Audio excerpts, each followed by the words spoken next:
خباب بن ارت رضی اللہ تعالی عنہ کا دور ابتلا۔ خباب رضی اللہ تعالی عنہ لوہار تھے، مکہ میں رہتے تھے۔ اللہ تعالیٰ نے ابتدا ہی میں انہیں ہدایت سے سرفراز فرما دیا تھا۔ وہ دار ارقم کے مرکز بننے سے پہلے ہی مسلمان ہو چکے تھے۔ سیر و اعلام النبلاء جلد نمبر 12 صفحہ نمبر 479۔ وہ مکہ کے کمزور مسلمانوں میں سے تھے جنہیں ان کے دین سے برگشتہ کرنے کے لیے ظلم و تشدد کا نشانہ بنایا گیا، اور یہ ظلم اس حد تک پہنچ گیا کہ مشرکین انہیں پشت کے بل گرم پتھر پر لٹا دیتے، حتیٰ کہ ان کی پیٹھ کی چربی پگھل گئی۔ محنت المسلمین فی العہد المکی للدکتور سلیمان السویکت صفحہ نمبر 95۔ نبی صلی اللہ علیہ وسلم خباب سے محبت کرتے تھے اور ان کے مسلمان ہونے کے بعد ان کی خبر گیری کے لیے تشریف لے جاتے۔ جب خباب رضی اللہ تعالی عنہ کی مالکہ ام انمار خزاعیہ کو ان کے اسلام لانے کی خبر ہوئی تو اس نے لوہے کا ایک ٹکڑا گرم کیا اور خباب رضی اللہ تعالی عنہ کے سر پر رکھ دیا۔ خباب رضی اللہ عنہ نے اس کی شکایت رسول اللہ صلی اللہ علیہ وسلم سے کی تو آپ صلی اللہ علیہ وسلم نے فرمایا، اللہم انصر خبابا، اے اللہ خباب کی مدد فرما۔ اس کے بعد ام انمار کے سر میں تکلیف ہو گئی اور وہ کتوں کے ساتھ بھونکتی۔ اس سے کہا گیا کہ اپنے سر پر داغ لگاؤ۔ وہ خباب رضی اللہ عنہ کے پاس آئی اور داغ لگانے کو کہا۔ خباب رضی اللہ تعالی عنہ نے وہی لوہے کا ٹکڑا لیا جسے وہ گرم کر کے خباب رضی اللہ عنہ کو لگایا کرتی تھی، اسے گرم کیا اور اس کے سر پر لگایا۔ اس قصے میں صاحب بصیرت احباب کے لیے عبرت کا سامان ہے۔ اللہ تعالیٰ کی مدد اللہ کے صابر و ایماندار بندوں کے کس قدر قریب ہے۔ دیکھیں کس طرح وہ خود بخود خباب رضی اللہ عنہ کے پاس آئی کہ وہ اس کے سر پر گرم لوہے سے داغ لگائیں۔ اسد الغابہ جلد نمبر 1 صفحہ نمبر 315، محنت المسلمین فی العہد المکی للدکتور سلیمان السویکت صفحہ نمبر 96۔ جب مشرکین کا کمزور مسلمانوں پر ظلم و تشدد انتہا کو پہنچ گیا اور انہیں سخت آزمائشوں کا سامنا کرنا پڑا تو خباب رضی اللہ تعالی عنہ نبی صلی اللہ علیہ وسلم کی خدمت میں حاضر ہوئے۔ اس وقت آپ صلی اللہ علیہ وسلم کعبۃ اللہ کے سائے میں اپنی چادر کا سرہانہ بنائے لیٹے ہوئے تھے۔ چنانچہ خباب رضی اللہ تعالی عنہ نے عرض کیا، کیا آپ ہمارے لیے اللہ کی مدد طلب نہیں کریں گے؟ کیا آپ ہمارے حق میں دعا نہیں کریں گے؟ نبی صلی اللہ علیہ وسلم اٹھ کر بیٹھ گئے۔ آپ کا چہرہ سرخ ہو رہا تھا کہ فرمایا، کان الرجل فی من قبلکم یحفر له فی الارض فیجعل فیہ فیجاء بالمیشار فیوضع علی رأسہ فیشق باثنتین وما يصده ذلك عن دینہ ویمشط بامشاط الحدید ما دون لحمہ من عظم او عصب وما يصده ذلك عن دینہ واللہ لیتمن هذا الامر حتى يسير الراکب من صنعاء الى حضرموت لا يخاف الا اللہ او الذئب على غنمه ولكنكم تستعجلون۔ تم سے پہلے لوگوں کے ساتھ تو یہ ہوتا تھا کہ ایک آدمی کو لایا جاتا، اس کے لیے زمین میں گڑھا کھودا جاتا، اسے اس میں ڈال کر آرا لایا جاتا اور اس کے سر پر رکھ کر 2 ٹکڑے کر دیا جاتا۔ یہ سارا ظلم اسے اس کے دین سے روک نہ سکا۔ اسی طرح لوہے کی کنگھیوں سے گوشت، ہڈیوں اور پٹھوں سے نوچ لیا جاتا، پھر بھی کسی کو اس کے دین سے روکا نہ جا سکا۔ اللہ کی قسم یہ دین کا معاملہ ضرور مکمل ہوگا، یہاں تک کہ ایک سوار صنعاء سے حضرموت کا سفر اس طرح طے کرے گا کہ وہ صرف اللہ سے ڈرے گا یا صرف بھیڑیے سے کہ اس کی بکری نہ پھاڑ کھائے، لیکن تم جلد بازی سے کام لے رہے ہو۔ صحیح بخاری حدیث نمبر 3612، مسند احمد جلد نمبر 5 صفحہ نمبر 109 تا 111، سنن نبی داود حدیث نمبر 2649۔ دکتور سلیمان عودہ حفظہ اللہ اس حدیث میں ایک باریک نکتے کی وضاحت کرتے ہوئے کہتے ہیں، سبحان اللہ، کیا وجہ تھی کہ مصطفیٰ صلی اللہ علیہ وسلم کا چہرہ سرخ ہو گیا؟ آپ اٹھ کر بیٹھ گئے اور اپنے صحابہ کرام رضی اللہ عنہم سے پرزور اور مؤثر طریقے سے خطاب فرمایا، پھر ان کی جلد بازی پر سرزنش کی۔ کیا یہ سب اس لیے تھا کہ انہوں نے نبی صلی اللہ علیہ وسلم سے اللہ کے حضور مدد کی درخواست کے لیے کہا تھا؟ ہرگز نہیں۔ نبی صلی اللہ علیہ وسلم قطعاً سخت مزاج نہیں تھے، آپ تو اپنی امت کے لیے شفیق اور مہربان تھے۔ دراصل صحابہ کرام رضی اللہ عنہم کی طرف سے سوالات کا یہ انداز کہ کیا آپ ہمارے لیے دعا نہیں کریں گے، کیا آپ ہمارے لیے مدد طلب نہیں کریں گے، اس طرف اشارہ کرتا ہے کہ ان کے دل کی گہرائیوں سے اٹھے تھے، کیونکہ ظلم تشدد نے انہیں نڈھال کر دیا تھا اور مسلسل جد و جہد اور آزمائش نے انہیں کمزور اور خستہ حال کر دیا تھا۔ وہ جلد از جلد مشکلات سے چھٹکارا چاہتے تھے اور اللہ کی مدد کو دور خیال کرتے ہوئے دعا کے طلبگار ہوئے، جبکہ نبی صلی اللہ علیہ وسلم خوب جانتے تھے کہ ہر کام اپنے وقت پر ہونے والا ہے اور اس کے خاص اسباب ہیں اور مدد سے پہلے آزمائش شرط ہے۔ رسول رسولوں کی پہلے آزمائش ہوتی ہے، پھر اچھا انجام ان کے لیے مقدر ہوتا ہے۔ اللہ تعالیٰ نے ارشاد فرمایا حتى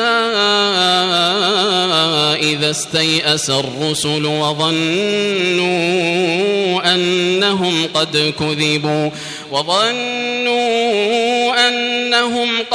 كذبوا جاءهم نصرنا فنجي من نشاء ولا يرد بأسنا عن القوم المجرمين۔ حتیٰ کہ جب رسول مایوس ہو گئے اور وہ لوگ گمان کرنے لگے کہ انہیں خلاف واقعہ خبر دی گئی ہے، تو ان یعنی انبیاء و رسول کے پاس ہماری مدد آ پہنچی، پھر نجات ملی اسے جسے ہم نے چاہا، اور مجرم قوم سے ہمارا عذاب ٹالا نہیں جاتا۔ سورہ یوسف آیت نمبر 110۔ نبی صلی اللہ علیہ وسلم نے صحابہ کرام رضی اللہ عنہم کے حالات و واقعات کی طرف دیکھ کر اندازہ لگایا کہ وہ ظلم کی چکی میں پسنے کی وجہ سے تنگ آ چکے ہیں۔ ہو سکتا ہے وہ دین سے برگشتہ ہو جائیں اور ان پر کافر غالب آ جائیں، اور ممکن ہے ان میں سے بعض ظلم کی تاب نہ لاتے ہوئے ہلاک ہو جائیں۔ کسی بھی آدمی کے لیے یہ آسان نہیں کہ وہ صرف کتابوں سے پڑھ کر صحابہ کی حقیقت حال جان سکے کہ انہوں نے کن حالات میں دعا و مدد کی درخواست کی تھی، یا پھر ان کے دل میں اٹھنے والے خیالات و احساسات کا اندازہ کر سکے۔ یہ صرف اس وقت ممکن ہے کہ وہ بھی ایسے حالات سے دوچار ہو اور انہی کی طرح اللہ کے راستے میں مصائب برداشت کرے۔ نبی صلی اللہ علیہ وسلم نے ان خطوط پر صحابہ کرام رضی اللہ عنہم کی تربیت فرمائی۔ اللہ کے راستے میں مصائب برداشت کرتے ہوئے سابقہ انبیاء اور رسولوں اور ان کے پیروکاروں کی اقتداء کرنا۔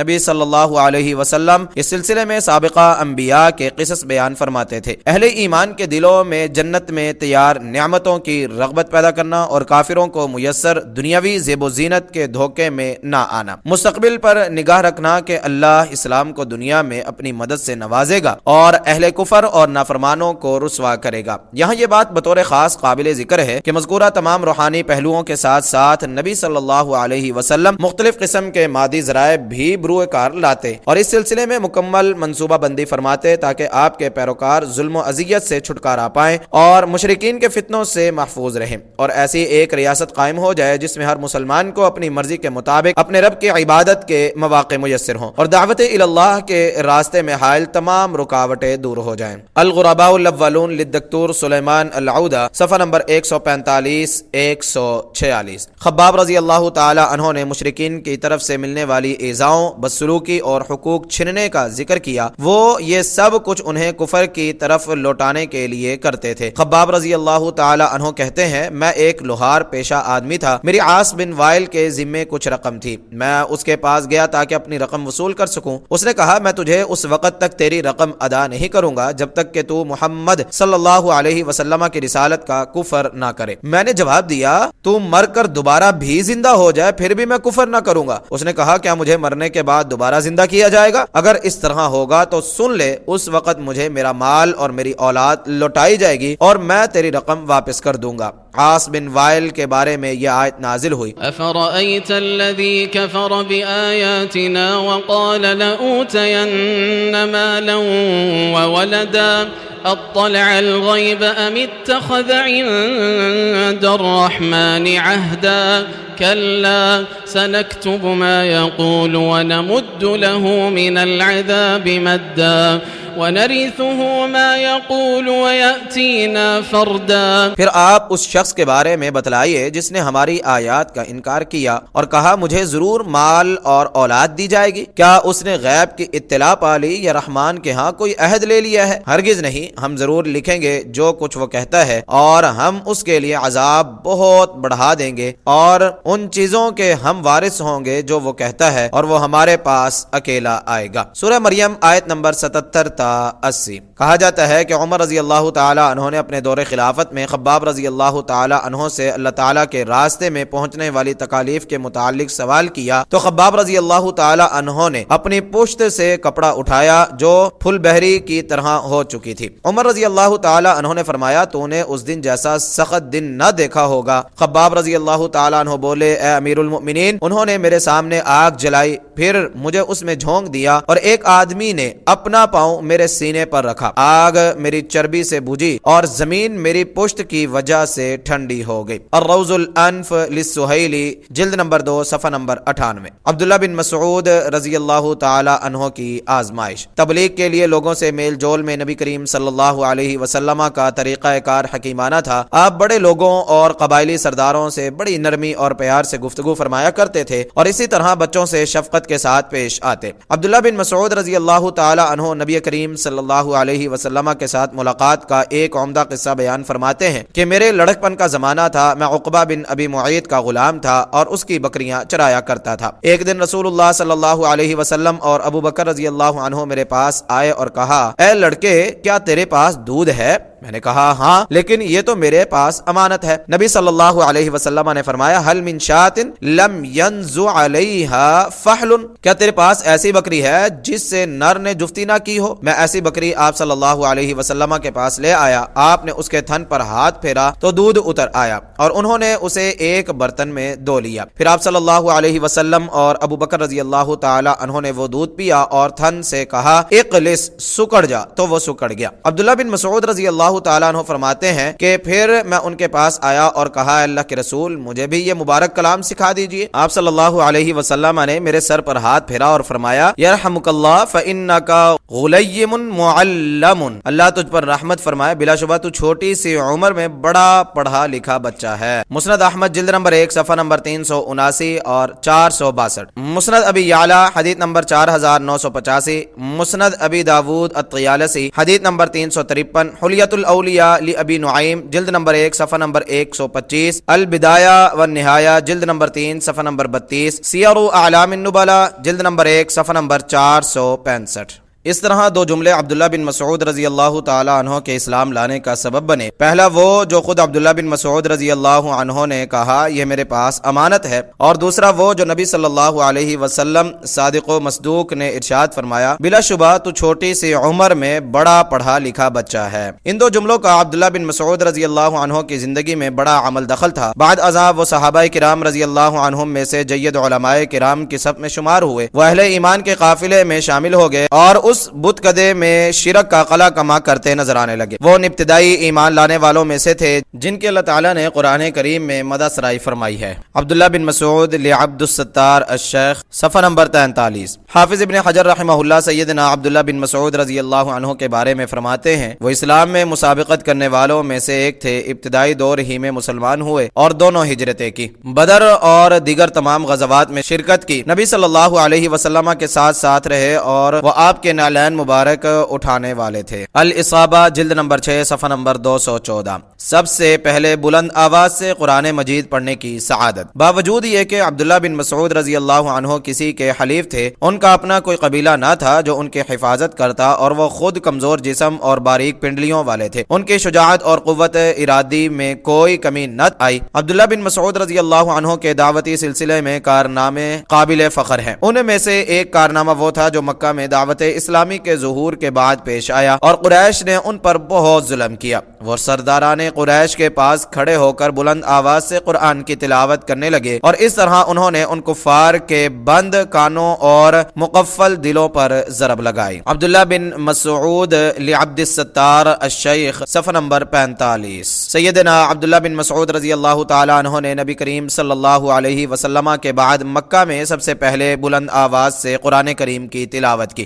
ہوا یوں کہ ایک دن سب صحابہ کرام رضی اللہ عنہم جمع تھے، انہوں نے کہا، واللہ قریش نے آج تک بلند آواز سے قرآن نہیں سنا، کون ہے جو انہیں قرآن سنائے؟ عبداللہ بن مسعود کہتے ہیں، میں۔ انہوں نے کہا، ہمیں آپ کو نقصان پہنچنے کا اندیشہ ہے، ہم تو ایسا آدمی چاہتے ہیں جس کا کوئی اپنا خاندان ہو، اگر قریش اس سے بدسلوکی کریں تو اس کا خاندان اس کا دفاع کر سکے۔ عبداللہ بن مسعود رضی اللہ عنہ نے کہا، آپ مجھے چھوڑ دیں، میری اللہ حفاظت فرمائے گا۔ عبداللہ بن مسعود رضی اللہ تعالی عنہ چاشت کے وقت مقام ابراہیم کے پاس پہنچے، قریشی اپنی مجلسوں میں بیٹھے تھے۔ عبداللہ بن مسعود رضی اللہ تعالی عنہ نے مقام ابراہیم کے پاس کھڑے ہو کر تلاوت شروع کی اور بلند آواز سے کہا، الرحمن علم القرآن، رحمان نے قرآن سکھایا۔ سورہ رحمان آیت نمبر 1-2۔ پھر وہ کفار کی طرف بڑھے اور آیات پڑھتے چلے گئے۔ قریش نے ان کی آواز پر دھیان دیا اور کہنے لگے یہ ابن ام عبد کیا کہہ رہا ہے؟ پھر بولے یہ تو اس کلام کی تلاوت کر رہا ہے جو محمد صلی اللہ علیہ وسلم لے کر آیا ہے۔ وہ عبداللہ بن مسعود رضی اللہ عنہ کی طرف بڑھے اور ان کے چہرے پر مارنا شروع کر دیا۔ عبداللہ بن مسعود رضی اللہ تعالی عنہ مسلسل پڑھتے چلے گئے اور جتنا ممکن تھا پڑھا۔ پھر وہ صحابہ کرام رضی اللہ عنہم کے پاس واپس آئے تو ان کے چہرے پر زخموں کے نشانات تھے۔ صحابہ نے کہا اس بات سے ہم ڈرتے تھے۔ عبداللہ بن مسعود رضی اللہ تعالی عنہ نے جواب دیا اب مجھے اللہ کے دشمنوں کی کوئی پرواہ نہیں، اگر تم چاہو تو میں کل دوبارہ اسی طرح کر سکتا ہوں۔ انہوں نے کہا نہیں، بس اتنا ہی کافی ہے، آپ نے کفار کو وہ کلام سنا دیا ہے جو وہ سننا نہیں چاہتے۔ السیرۃ النبویہ لابن ہشام جلد نمبر 1 صفحہ نمبر 314 315، عزد الغابہ جلد نمبر 3 صفحہ نمبر 385 386۔ اس طرح عبداللہ بن مسعود رضی اللہ تعالیٰ عنہ وہ شخص تھے جنہوں نے نبی صلی اللہ علیہ وسلم کے بعد مکہ میں سب سے پہلے بلند آواز سے قرآن کی تلاوت کی، اور بلا شبہ ان کا یہ کارنامہ قریش کے لیے ایک عملی چیلنج تھا جس کا جواب دینے کے وہ متحمل نہ ہو سکے۔ دیکھا جائے تو کفار کی طرف سے اذیت پانے کے باوجود یہ عبداللہ بن مسعود رضی اللہ تعالی عنہ کی جرأت و دلیری کا بین ثبوت ہے۔ محنت المسلمین فی العہد المکی للدکتور سلیمان السویکت صفحہ نمبر 88۔ خالد بن سعید بن عاص رضی اللہ عنہ کی آزمائش۔ خالد رضی اللہ تعالی عنہ ابتدائی زمانے ہی میں مسلمان ہو گئے تھے۔ انہوں نے نبی صلی اللہ علیہ وسلم کے ظہور کے وقت خواب دیکھا تھا کہ وہ آگ کے گڑھے پر ہیں اور وہاں ایک آدمی انہیں آگ میں پھینکنا چاہتا ہے اور نبی صلی اللہ علیہ وسلم انہیں بچانا چاہتے ہیں۔ وہ گھبرا کر نیند سے اٹھے اور یقین کر لیا کہ یہ خواب برحق ہے۔ انہوں نے یہ خواب جب سیدنا ابو بکر رضی اللہ تعالی عنہ کو سنایا تو انہوں نے ان سے فرمایا میں تمہاری بھلائی کا ارادہ رکھتا ہوں، یہاں اللہ کے رسول موجود ہیں، تم ان کی اتباع کر لو۔ خالد وہاں پہنچے اور مسلمان ہو گئے۔ اپنے باپ سے ڈرتے ہوئے انہوں نے اپنا اسلام مخفی رکھا، لیکن جب بکثرت گھر سے غائب رہنے لگے تو ان کے باپ کو علم ہو گیا۔ چنانچہ ایک روز اس نے اپنے دوسرے بیٹوں کو جو ابھی اسلام نہیں لائے تھے بھیجا تاکہ خالد رضی اللہ عنہ کو پکڑ کر لائیں۔ وہ انہیں لے کر آئے تو باپ نے انہیں ڈانٹا اور اس کے ہاتھ میں کوڑا یا لاٹھی جو بھی تھا اس سے اتنا مارا کہ لاٹھی ان کے سر پر ٹوٹ گئی۔ پھر انہیں مکہ میں قید کر لیا اور ان کے بھائیوں کو ان سے کلام کرنے سے منع کر دیا اور ان کے عمل یعنی قبول اسلام سے بچنے کی تلقین کی۔ پھر اس نے خالد رضی اللہ تعالی عنہ کا گلا گھونٹنے کی کوشش کی، انہیں بھوکا رکھا اور 3 دن پانی نہ پینے دیا، لیکن خالد رضی اللہ تعالی عنہ نے صبر سے کام لیا اور اجر کی امید رکھی۔ پھر ان کے باپ نے کہا واللہ میں تیری خوراک بھی بند کر دوں گا۔ خالد رضی اللہ تعالی عنہ نے جواب دیا اگر آپ میری خوراک بند کر دیں گے تو اللہ مجھے رزق عطا فرمائے گا جس سے میں زندہ رہوں گا۔ آزادی پاتے ہی وہ نبی صلی اللہ علیہ وسلم کے پاس آ گئے۔ وہ آپ صلی اللہ علیہ وسلم کی عزت کرتے تھے اور آپ کے ساتھ رہتے تھے۔ پھر جب مسلمان دوسری بار ہجرت کے لیے حبشہ جانے لگے تو انہوں نے ان کے ہمراہ ہجرت کی۔ سیر اعلام النبلاء جلد نمبر 1 صفحہ نمبر 260۔ عثمان بن مظعون رضی اللہ عنہ کی آزمائش۔ جب عثمان رضی اللہ تعالی عنہ دار اسلام میں داخل ہوئے تو ان کے قبیلے بنو جمح نے انہیں اذیتیں دیں۔ ان کا سب سے بڑا مخالف اور اذیتیں دینے والا امیہ بن خلف تھا، اسی لیے انہوں نے ہجرت حبشہ کے وقت امیہ بن خلف کو ڈانٹتے ہوئے یہ اشعار کہے تھے اخرجتنی من بطن مکہ آثما واسکنتنی فی صرح بیضاء تریش نبالا لا یواتیک ریشها وتبری نبالا ریشها لک اجمع وحاربت اقواما کراما اعزتا واہلکت اقواما بهم كنت تفزع ستعلم ان نابتک یوما ملمت واسلمک الاوباش ما كنت تصنع۔ کیا تو نے گناہ کرتے ہوئے مجھے وادی مکہ سے نکال دیا اور مجھے سفید محل میں رہنے پر مجبور کر کے گالیاں بک رہا ہے؟ تو تیروں کو پر لگاتا ہے اور تجھے تیرا یہ عمل موافق نہ آئے گا۔ تو تیر بناتا ہے جس کے سارے پر تیرے لیے ہیں۔ تو نے ایسی قوم سے لڑائی مول لی ہے جو عزت دار ہیں اور ایسی قوم سے ہاتھ دھو بیٹھا ہے جن کی طرف تو پناہ لیتا تھا۔ اگر تجھے کسی دن کوئی مصیبت آئے تو تجھے کمینے لوگ اسی طرح چھوڑ کر چلے جائیں گے جس طرح تو کیا کرتا ہے۔ السیرۃ النبویہ للذہبی صفحہ نمبر 112۔ عثمان بن مظعون رضی اللہ تعالی عنہ کچھ دیر حبشہ مقیم رہے، پھر ان لوگوں کے ساتھ وہ بھی واپس مکہ آ گئے جو پہلی ہجرت حبشہ کے بعد واپس لوٹ آئے تھے۔ مجبوراً وہ ولید بن مغیرہ کی پناہ لیے قلعے میں داخل ہوئے اور اس کی پناہ میں امن و سکون کے ساتھ رہنے لگے، لیکن جب انہوں نے خود کو محفوظ اور نبی صلی اللہ علیہ وسلم اور آپ کے دیگر اصحاب کو آزمائش میں مبتلا دیکھا تو انہیں اچھا نہ لگا۔ چنانچہ انہوں نے کہا واللہ میری صبح شام تو مشرک آدمی کی پناہ کی وجہ سے محفوظ ہو اور میرے دوسرے دینی بھائی آزمائش اور تکالیف میں مبتلا ہوں تو یہ میرے لیے بڑے عیب کی بات ہے۔ السیرۃ النبویہ لابن ہشام جلد نمبر 2 صفحہ نمبر 120۔ عثمان بن مظعون رضی اللہ تعالی عنہ ولید بن مغیرہ کے پاس گئے اور کہا اے ابو عبد شمس تیرا ذمہ پورا ہو گیا، اب میں تیری پناہ واپس کرنا چاہتا ہوں۔ اس نے کہا میرے بھتیجے آخر کیوں؟ تجھے کسی نے تکلیف دی ہے یا تیری عزت پامال کی ہے؟ عثمان رضی اللہ تعالی عنہ نے کہا نہیں، میں اب صرف اپنے اللہ کی پناہ پر راضی رہنا چاہتا ہوں اور اس کے سوا کسی کی پناہ میں نہیں آنا چاہتا۔ اس پر ولید نے کہا تو مسجد حرام میں جا اور لوگوں کے سامنے جس طرح میں نے تجھے پناہ میں لیا تھا اس طرح میری پناہ واپس کر دے۔ دونوں مسجد حرام میں پہنچے اور عثمان رضی اللہ تعالی عنہ نے ولید کی پناہ لوٹا دی۔ پھر عثمان ایک قریشی مجلس میں پہنچے، وہاں شاعر لبید بن ربیعہ اپنے اشعار پڑھ کر سنا رہا تھا۔ لبید نے کہا الا کل شیء ما خلا اللہ باطل، خبردار اللہ کے سوا ہر چیز باطل ہے۔ تو عثمان رضی اللہ تعالی عنہ نے کہا تو نے سچ بولا۔ لبید شعر سناتا چلا گیا، اس نے کہا وکل نعیم لا محالۃ زائل، اور ہر نعمت آخر کار ضرور ختم ہونے والی ہے۔ عثمان رضی اللہ تعالی عنہ بولے تو نے جھوٹ کہا، جنت کی نعمتیں کبھی ختم نہ ہوں گی۔ لبید نے کہا اے قریشیو اس سے پہلے تو تمہارے ہاں مہمان کی اس طرح تذلیل نہیں ہوتی تھی۔ ایک آدمی بولا دراصل یہ ان ناسمجھ لوگوں میں سے ہے جنہوں نے ہمارے دین کو چھوڑ دیا ہے، آپ اس کی بات کا برا نہ مانیں۔ لیکن عثمان رضی اللہ تعالی عنہ نے دوبارہ اپنی بات دہرائی اور معاملہ بگڑ گیا۔ تو اسی آدمی نے بڑھ کر عثمان رضی اللہ عنہ کو تھپڑ مارا جس سے ان کی آنکھ سوج گئی۔ ولید عثمان رضی اللہ تعالی عنہ کو قریب سے بیٹھا دیکھ رہا تھا۔ اس نے کہا اے میرے بھتیجے تیری یہ آنکھ اس چوٹ سے محفوظ تھی اور تو بلا شبہ ایک محفوظ پناہ گاہ میں تھا۔ عثمان رضی اللہ تعالی عنہ نے کہا واللہ میری دوسری آنکھ بھی اللہ کے راستے میں ایسی ہی تکلیف برداشت کرنے کی خواہش مند ہے۔ ابو عبد شمس میں اس ذات کی پناہ میں ہوں جو تجھ سے زیادہ طاقتور اور قدرت رکھنے والا ہے۔ ولید نے دوبارہ اپنی پناہ کی پیشکش کی جسے عثمان رضی اللہ تعالی عنہ نے ٹھکرا دیا۔ السیر والمغازی لابن اسحاق صفحہ نمبر 178 تا 180۔ عثمان رضی اللہ تعالی عنہ کے کردار سے ان کی ایمانی قوت، اجر حاصل کرنے کا شوق اور اللہ کے ہاں ان کے ثواب کا اندازہ لگایا جا سکتا ہے۔ چنانچہ جب وہ انتقال کر گئے تو ام العلاء انصاریہ رضی اللہ عنہا نے خواب میں دیکھا کہ عثمان رضی اللہ عنہ کے لیے ایک چشمہ ہے جو زور شور سے بہ رہا ہے۔ وہ نبی صلی اللہ علیہ وسلم کے پاس آئیں اور خواب بیان کیا تو آپ صلی اللہ علیہ وسلم نے فرمایا ذالک عملہ، یہ اس کے عمل کا صلہ ہے۔ ام العلاء رضی اللہ عنہا وہ خاتون ہے کہ جب مہاجرین کو مدینہ میں قرآن اندازی کے ذریعے پناہ گاہیں فراہم کی گئیں تو عثمان بن مظعون رضی اللہ عنہ ان کے گھر ٹھہرے تھے۔ صحیح بخاری حدیث نمبر 7003 7004۔ علاوہ ازیں بہت سے دیگر صحابہ کرام رضی اللہ عنہم نے بھی اللہ کے راستے میں اذیتیں برداشت کی اور بہت سے قریشی نوجوان جنہوں نے اپنے آباء و اجداد اور دیگر رشتہ داروں کے سخت رویے کے باوجود رسول اللہ صلی اللہ علیہ وسلم کی دعوت کو بصر و چشم قبول کیا، اس پر عمل کیا اور نبی صلی اللہ علیہ وسلم کے گرد جمع ہو گئے۔ انہوں نے اپنے متشدد آباء و اجداد اور عزیز و اقارب کے موقف کے برعکس اللہ سے اجر و ثواب کی امید پر اسلام لانے سے قبل دستیاب تمام سہولتوں کو خیر بات کہہ دیا اور آزمائش و ابتلا سے دوچار ہوئے اور اذیتیں برداشت کی۔ جب ایمان دل کی گہرائیوں میں اتر جائے تو پھر ایسا ہی ہوتا ہے، مومن ہر قسم کی سختی اور محرومی کو برداشت کر لیتا ہے، خصوصاً جب اسے اللہ کی رضا اور جنت سامنے نظر آ رہی ہو۔ مردوں کے علاوہ بہت سی عورتوں نے بھی آزمائش و ابتلا کا دور دیکھا اور اسلام لانے کی وجہ سے معتوب ٹھہری، جن میں سمیہ بنت خبات، فاطمہ بنت خطاب، بنو محمل کی کنیز، لبیبہ، زنیرہ رومیہ، نہدیہ اور اس کی بیٹی ام عبیس اور حمامہ ام بلال وغیرہ شامل ہیں۔ محنت المسلمین فی العہد المکی للدکتور سلیمان السوئی کے صفحہ نمبر 116 117۔